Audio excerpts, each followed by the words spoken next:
एकता से राष्ट्र का निर्माण होता है, प्रेम से देश का कल्याण होता है। स्नेह का दीप जलाओ आज घर घर में, प्रेम ही आजादी का पैगाम होता है। अभी परम श्रद्धेय श्री साहिब जी संत सम्राट श्री कबीर साहब की एक साखी के आधार पर बहुत सरल ढंग से सुंदर बोध दिए, किस प्रकार से जीव बंधन में पड़ता है, कैसे छूट सकता है। सरल उदाहरण के माध्यम से सबको लिए सुंदर बोध दिए। प्राणी जगत में मानव श्रेष्ठतम प्राणी है और दो भागों में विभक्त है, एक नर और एक नारी। दोनों में कोई बड़ा नहीं, कोई छोटा नहीं, दोनों समान प्राणी। दोनों को भौतिक विकास करने का, आध्यात्मिक विकास करने का जन्म सिद्ध समानाधिकार प्राप्त है। इसलिए प्रत्येक नर नारी का पावन कर्तव्य है जीवन गुजर के लिए भौतिक विकास करते हुए अपने विकास की ओर ध्यान जाना चाहिए। आज आदमी चीजों का विकास बहुत अच्छा किया, जीवन उपयोगी चीजों को बहुत सुंदर बना रहा, किंतु उसी अनुपात में अपने जीवन को सुंदर नहीं बना रहा। ये उसकी भूल हो रही है। संत सम्राट सदगुरु कबीर साहब के मौलिकृत बीजक में आपने कहा, भूल मिटे गुर मिले पारखी, पारख देह लखाई, कहाँ ही कबीर भूल की औषध, पारख सबकी भाई। भूल क्या है? दो भूलें। एक भूल है अपने आप को शरीर मान लेना कि मैं शरीर हूं, जो दिखता है यही मैं। दूसरी भूल है विषयों में सुख मानना। ये दो भूलें, ये दोनों भूलें पारखी गुरु मिले तो साहब कहते भूल मिट सकते। एक घटना से मैं प्रारंभ करूं। एक विद्यालय में थे, सामने शिक्षक बंधुगण बैठे थे। मैंने उनसे पूछा कि आप कौन हैं? उन्होंने कहा कि हम मास्टर। मैंने कहा मास्टर तो आप पढ़ने के बाद बने हैं, मास्टर तो आपका पद है, मास्टर के पहले थे आपके नहीं कहता। मैंने कहा वही बताइए। फिर दोबारा उन्होंने कहा मैं नाम बता दूं। मैंने कहा मैं नाम आपका पूछता ही नहीं, मैं आपको पूछता हूं, आपका नाम नहीं पूछता हूं, आपको पूछता हूं। आप ये बताइए नाम पहले है कि आप पहले हैं? उन्होंने कहा कि मैं पहले हूं। मैंने कहा वही बताइए। तीसरे पॉइंट में उन्होंने कहा कि मैं ब्राह्मण। मैंने कहा मैं आपकी जाति भी नहीं पूछा हूं, ना आपकी जाति पूछता हूं, ना आपका नाम पूछता हूं, ना आपका पद पूछता हूं, सिर्फ पूछता हूं कि हु आर यू, तुम कौन हो, बस इतने पूछता हूं। कुछ देर तक मौन रहे। उसके बाद उन्होंने कहा कि आज तक हम यही बताते रहे, नाम बताते रहे, पद बताते रहे, जाति बताते रहे, आप तीनों को नहीं मानते हैं तो हमें तो कुछ पता ही नहीं कि हम क्या चीज। ये उनका उत्तर है जो अपने को मास्टर करते। खेत के साथ कहना पड़ता है कि हमारे बच्चों को ये नहीं बताया जाता कि पढ़ने वाला कौन है, पढ़ाने वाला कौन है, शिक्षा की आवश्यकता किसको है, वो कौन है जो शिक्षा प्राप्त करना चाहता है, वो नहीं पढ़ाया जाता। मूल में भूल। व्यवहारिक क्षेत्र में हम देखते हैं हर व्यक्ति प्रयोग करता है कि मेरे सिर में दर्द है, मेरे कमर में दर्द है, मैं सिर में दर्द हूं आज तक कोई नहीं कहा। सभी लोग कहते हैं कि मेरे सिर में दर्द है। इसीलिए जीवन में गुरु की आवश्यकता होती है। गुरु उसका भेद बता देते हैं, सारा राज खोल देते हैं। वो बता देते हैं कि जो मेरा होता है वो मैं नहीं होता है। इतना छोटा सा सूत्र अगर लोग याद कर लें तो उनके जीवन में एक बहुत बड़ी क्रांति हो सकती है, चिंतन में परिवर्तन हो सकता है कि जो मेरा होता है वो मैं नहीं होता। जैसे ये मकान मेरा है तो मैं मकान नहीं हूं, घड़ी मेरी है तो मैं घड़ी नहीं हूं, सिर मेरा है तो मैं सिर नहीं हूं, पैर मेरा है तो पैर नहीं हूं, हाथ मेरा है तो मैं हाथ नहीं। पूरे शरीर में मेरा मेरा लगाइए, ये सब मेरे हैं, मैं नहीं।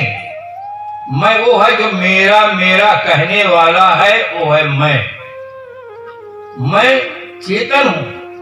मैं हाथ को जानता हूं, पैर को जानता हूं, आंख को जानता हूं, कान को जानता हूं, नाक को जानता हूं।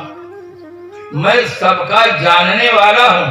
हाथ अपने को नहीं जानता कि मैं हाथ हूं, पैर अपने को नहीं जानता मैं पैर हूं। सबका जानने वाला मैं चेतन। अपनी सत्ता का आदमी को बोध नहीं। जो चाहिए देखना न देखा हमने, हर सेट किया है गौर क्या हमने।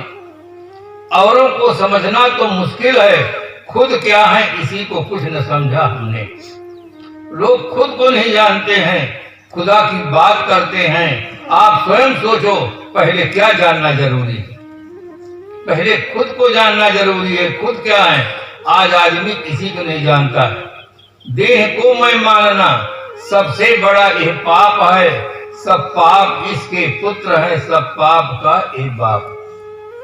पहली भूल हो जाती है, हम अपने आप को शरीर मान लेते हैं तो हमारा जीवन लक्ष्य हो जाता है ईट ड्रिंक एंड बी मेरी। खाओ पियो मौज उड़ाओ, मन को मत कर पाओ। हमारा लक्ष्य बदल जाता है, मूल में भूल हो गई। एक ड्राइवर था, गाड़ी खड़ी करके होटल की ओर बढ़ा।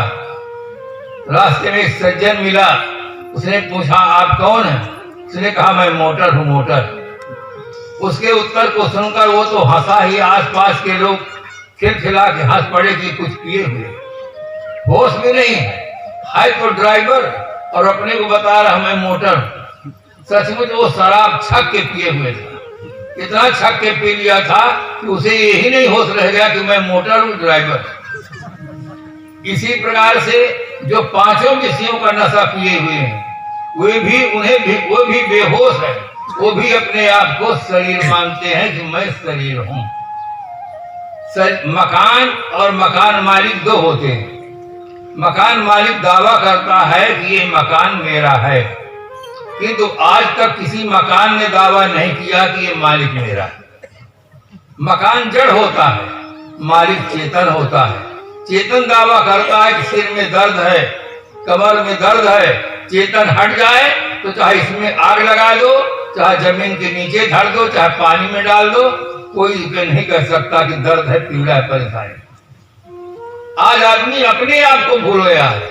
सूर्य को जानता है, चंद्रमा को जानता है, तारागण को जानता है, इतिहास पढ़ता है, भूगोल पढ़ता है, विज्ञान पढ़ता है, किंतु सबके जानने वाले को ही नहीं जानता है।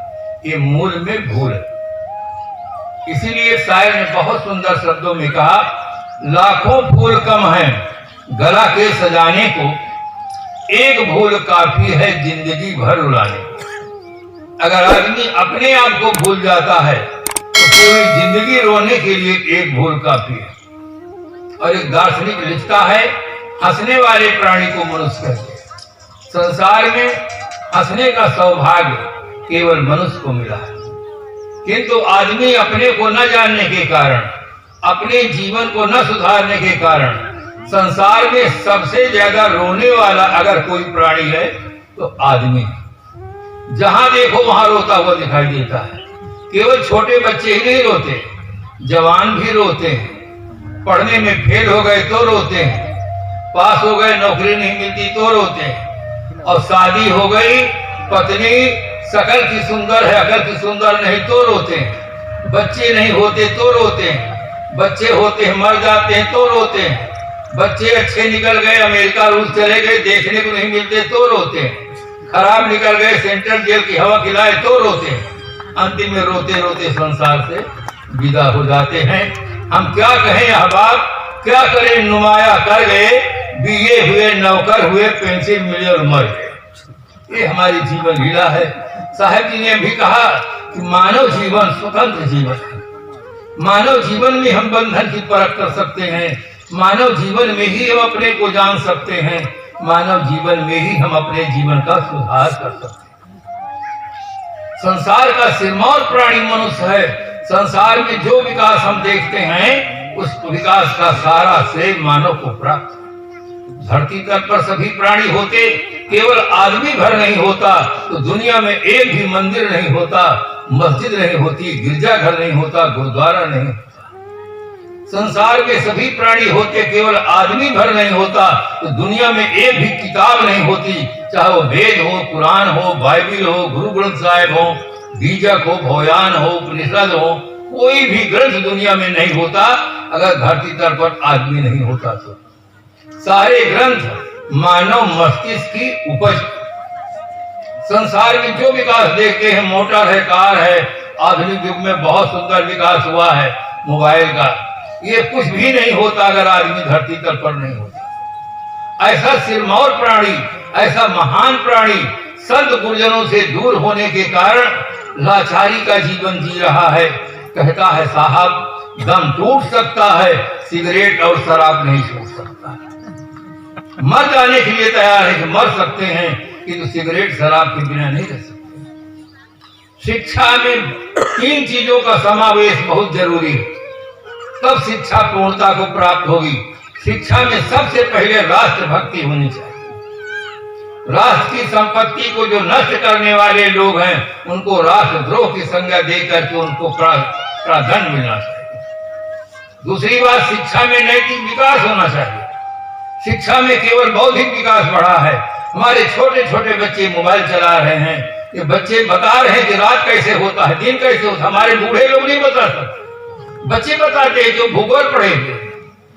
शिक्षा से बौद्धिक विकास बढ़ा है किंतु बंधुओं नैतिक विकास नहीं बढ़ा। कम पढ़े लिखे लोग चाय पीते हैं और ज्यादा पढ़े लिखे लोग ब्रांडी पीते हैं। कम पढ़े लिखे लोग बीड़ी पीते हैं, जिनका स्टैंडर्ड ऊंचा हुए लोग सिगरेट पीते हैं क्योंकि उनका स्टैंडर्ड ऊंचा।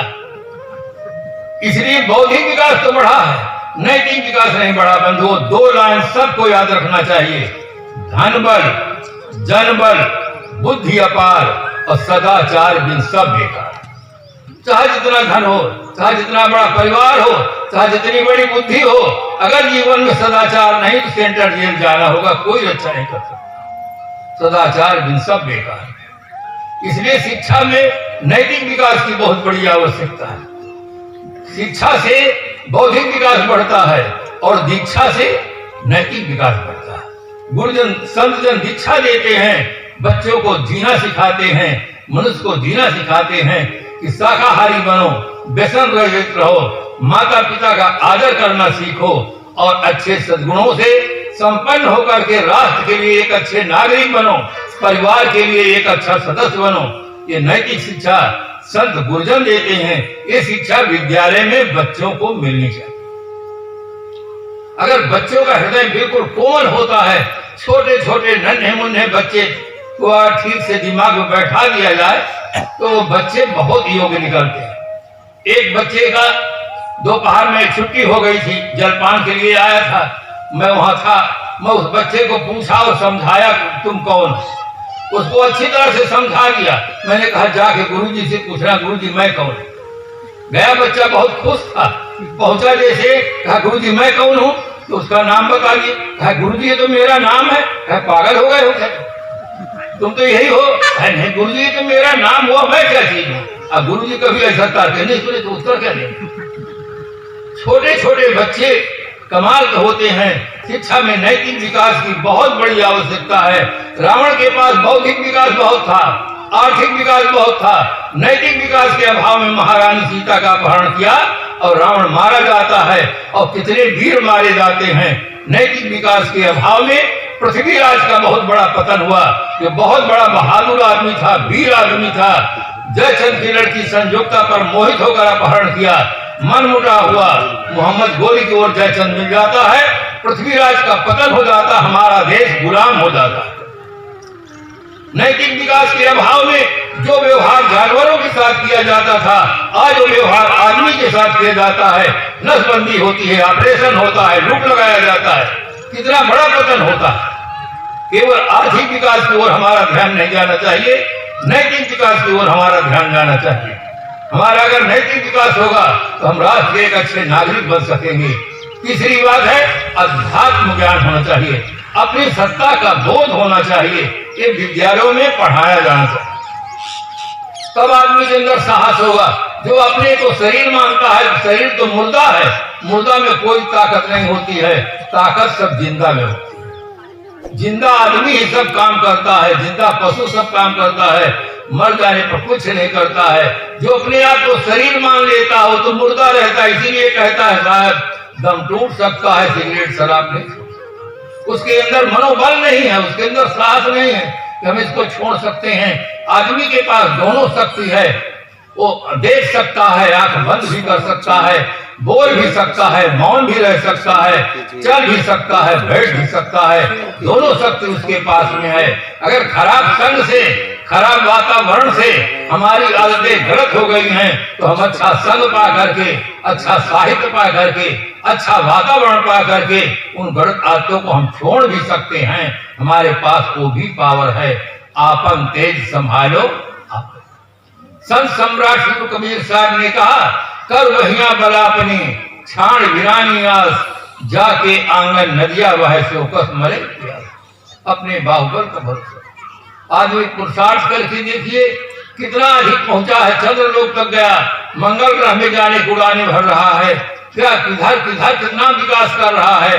आदमी शक्ति संपन्न प्राणी है, अपनी सभी गलत आदतों को छोड़ सकता है। इसके लिए सत्संग चाहिए। सत्संग से जीवन में परिवर्तन होता है, एक हमारी सोच सही हो जाती है। सोच सही होने पर ही जीवन सही होता है। जब तक सोच सही नहीं हो तब तक आदमी दुखों से छूट नहीं सकता है, कोई उपाय नहीं है दुखों छूटेगा। अमेरिका का एक व्यक्ति था, उसका नाम था एंड्रो कार्नेगी। उसके पास 10 अरब डॉलर नगद रुपया था। विश्व के इतिहास में उस जमाने में वो सबसे बड़ा धनवान आदमी था। शरीर छूटने का समय आया, मित्रों ने पूछा, आप दुनिया के सबसे बड़े धनवान आदमी, शरीर छूटने का समय आया है, संसार से संतुष्ट होकर प्रसन्न होकर विदा हो रहे हैं। तब उसने कहा, चलते समय मेरा दिल क्यों दुखाते, मेरे समान दुनिया में कोई दुखी आदमी नहीं। मित्रों को बड़ा आश्चर्य हुआ कि दुनिया का सबसे बड़ा धनवान आदमी आज ऐसी बात कह रहा है कि मेरे समान दुनिया में कोई दुखी नहीं है। उन्होंने कहा, क्या आपके न रहने पर हम यही संदेश देंगे संसार को? आपको क्या नहीं मिला है, क्या नहीं कर पाए हैं, इसका राज खोलिए। तब उसने कहा, मैंने सोचा था कि जीवन के अंतिम क्षण तक में 100 अरब डॉलर रुपया कमाऊंगा, जिसमें 10 अरब डॉलर कमाया, 90 अरब डॉलर घाटे से मैं मर रहा। जिस आदमी को 90 अरब डॉलर घाटा महसूस होगा, सचमुच जो दुनिया का सबसे बड़ा दुखी आदमी है। आदमी के पास जो है उधर दृष्टि होगी तो आदमी सुखी होगा, जो नहीं है उधर दृष्टि होगी तो आदमी दुखी होगा। आदमी की जब तक मानसिक स्थिति अच्छी नहीं होगी तब तक आदमी सुखी नहीं हो सकता है, चाहे वो जिस प्रकार से हो। सभी प्रकार के लोग दुखी पाए जाते हैं। गरीबों की समस्या है, भूख लगे तो खाएं क्या। गरीबों की समस्या है, भूख लगे तो खाएं क्या। अमीरों की समस्या है, क्या खाएं तो भूख लगे, उनको भूख ही नहीं लगती। वो डॉक्टर से पूछे, साहब क्या खाएं, तो भूख लगे। कुंवारों की समस्या है, शादी कैसे हो। कुंवारों की समस्या है, शादी कैसे हो। और शादी वालों की समस्या इस झंझट से छूटे गए। पत्नी की समस्या है, पति अकल से सुंदर नहीं है। पत्नी की समस्या है, पति अकल से सुंदर नहीं है, सिगरेट पीता है, शराब पीता है, गाली देता है, बच्चों को पीटता है। पत्नी की समस्या है, पति अकल से सुंदर नहीं है, पति की समस्या है, पत्नी शकल से सुंदर है, सबके सामने समस्याएं हैं। बहू की समस्या है, सास ठीक नहीं है, क्योंकि अहम भरी भाषा का प्रयोग करती है। और सास की समस्या है, बहू ठीक नहीं, क्योंकि बहू कहा नहीं मानती। सबके सामने समस्याएं, समस्याओं का सही समाधान सत्संग से मिलता है। सत्संग से आदमी के जीवन में, विचारों में परिवर्तन होता है। आज आदमी के पास बहुत कुछ प्राप्त है, किंतु भीतर की सही स्थिति नहीं है, इसलिए आदमी दुखी है। इसीलिए एक शायर ने बहुत सुंदर शब्दों में समाधान दिया। आज आदमी के पास TV set, sofa set, dinner set, golden set, diamond set, सब सेट है, केवल माइंड अपसेट। उसका माइंड अपसेट है, उसके पास सब सेट है। चाहे आदमी जितना सेट इकट्ठा कर ले, जब तक माइंड सेट ना होगा आदमी सुखी नहीं हो सकता। अब आप कहेंगे साहब माइंड सेट कैसे होता है? माइंड सेट बंधुओं बात से होता है, बात से। आप कहें बात से माइंड सेट कैसे हो सकता है? एक छोटा सा उदाहरण दूं जिससे आसानी से बात समझ में आ जाएगी कि माइंड सेट होता है तो केवल बात से सेट होता है। एक सास और बहू थे, दोनों के विचारों में तालमेल नहीं था। विचारों में तालमेल न होने से ही द्वेष फैलता है, भीतर का प्रेम समाप्त हो जाता है। उसका मूल कारण भीतर की विचार वैचारिक स्थिति। कुछ समय के बाद बहू रानी को एक छोटा सा बेटा हुआ, बेटे को तेल लगा दी और इस प्रकार से रखती रही। बेटा कुछ बड़ा हुआ, थोड़ा सा बड़ा हुआ आगे, बहू रानी को एक दिन कहीं बाहर जाना पड़ा। उसने कहा माँ आज मैं बाहर जा रही हूँ, छोटा सा बच्चा है, दिन भर मुझे इधर उधर जाना पड़ेगा, आज तुम एक दिन संभाल के रखना, शाम को मैं आ जाऊंगा। उसने कहा नाना मैं नहीं संभालू, तू अपने बेटे को ले जा। उसने कहा मैं परेशान होंगी, छोटा बच्चा परेशान होगा, शाम के मैं आ जाऊंगी। कितनी परेशानी, ये नन्हा सा बच्चा है, इसको बहुत परेशानी होगी, मुझको भी परेशानी होगी, एक दिन संभालना है। उसने कहा नहीं मैं नहीं संभालती, तू जान, तेरा बेटा जान, मैं कुछ नहीं करूंगी। इसे झड़प करके उत्तर दे दिया। बहू रानी ने एक बात कह दी। बहू रानी ने कहा आपके बेटे को मैं 12 साल से संभालती हूँ, सुबह क्या चाहिए, चाय चाहिए कि क्या चाहिए, दोपहर को क्या चाहिए, शाम को चाहिए, आपके बेटे को मैं 12 साल से संभालती हूँ, आप मेरे बेटे को एक दिन के संभालने के लिए आनाकानी कर रही हैं।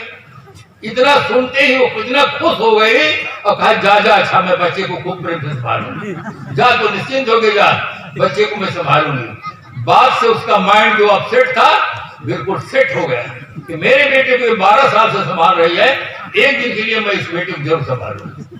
तो इस प्रकार से वो बात से सेट होता है। गोस्वामी जी का मस्तिष्क कैसा था, एक दिन भी पत्नी के बिना नहीं रह पाते थे। उसी रात पत्नी के पास पहुंच गए, पत्नी ने प्रेम का स्वागत नहीं किया। उसने सोचा कि माइंड प्रेम अंधा होता है।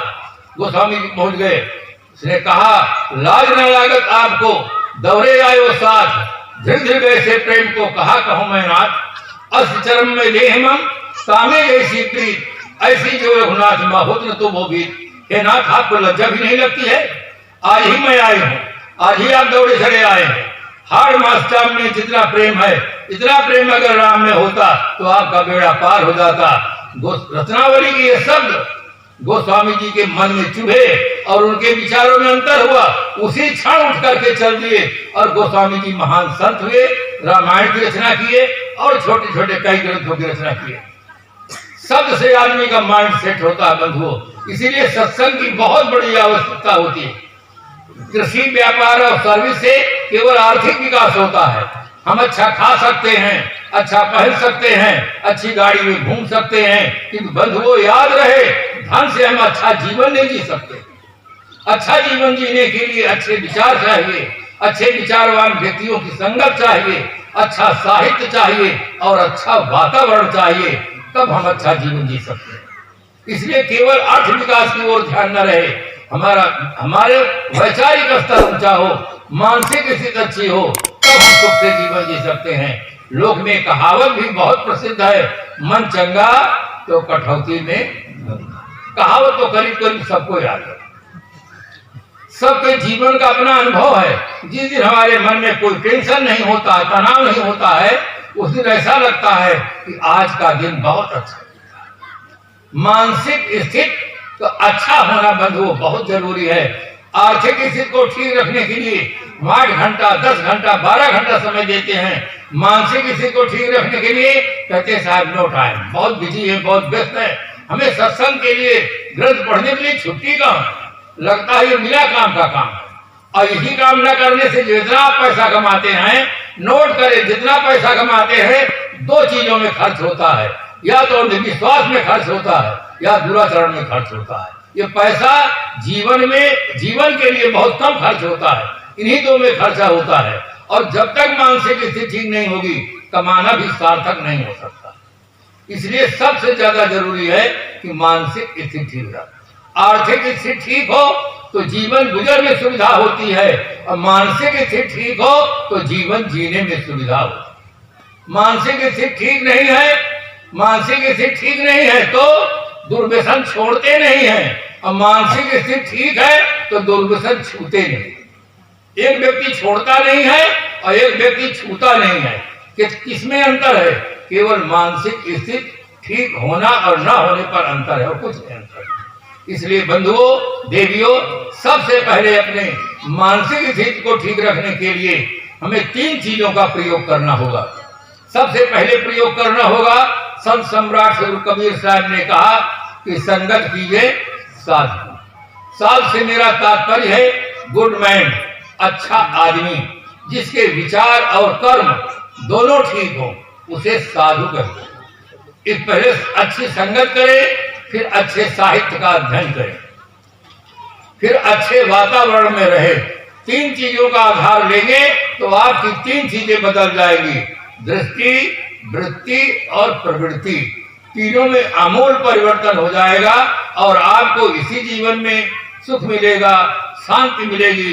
सत्संग से हमें सत्य का बोध होता है, अंधविश्वास से निवृत्ति मिलती है, जीवन जीने की कला आती है और हमारा जीवन सार्थक होता है। आज आदमी बहुत कुछ जाना है, बहुत कुछ पाया, किंतु जीने की कला न जानने के कारण जीवन वरदान नहीं बन पा रहा है। सीने में सीने को जो सीना नहीं जानता, अगर सांस पूछिए मुझसे तो जीना नहीं जानता। आज आदमी बहुत कुछ पाया, जाना है, जीने की कला नहीं जानता है। बढ़िया से बढ़िया मिठाई खाता है, दूध पीता है, उसके बाद जहर सिगरेट पीता है, बीड़ी पीता है, शराब पीता है। आदमी ये भी नहीं जाना है क्या खाना चाहिए क्या नहीं खाना चाहिए, ये भी नहीं जान पाता है। आदमी शाकाहारी प्राणी है और आदमी सब कुछ गलत खाने लग गया है। इसलिए हर आदमी को सत्संग में आस्था, संत गुरुजनों की भक्ति करनी चाहिए। अनुमानी भक्ति लोग खूब करते हैं। पूर्व में हुए महापुरुषों की, सती साध्वी देवियों की मूर्ति बनाकर श्रद्धा सुमन समर्पित करते हैं। अंग्रेजी में एक कहावत है, something is better than nothing. कुछ नहीं से कुछ अच्छा है, लेकिन बिल्कुल अच्छा नहीं है। अच्छा बिल्कुल अच्छा होने के लिए हमें सजीव मूर्ति संत गुरुजन की भक्ति करनी चाहिए, जहां से हमें बोध मिले, विचार मिले। साहब ने आधार बताया है, गुरु की दया साधु की संगत, निकर आओ इस द्वार। सदगुरु कबीर साहब यथार्थवादी थे, बिल्कुल यथार्थ चिंतन किया उन्होंने।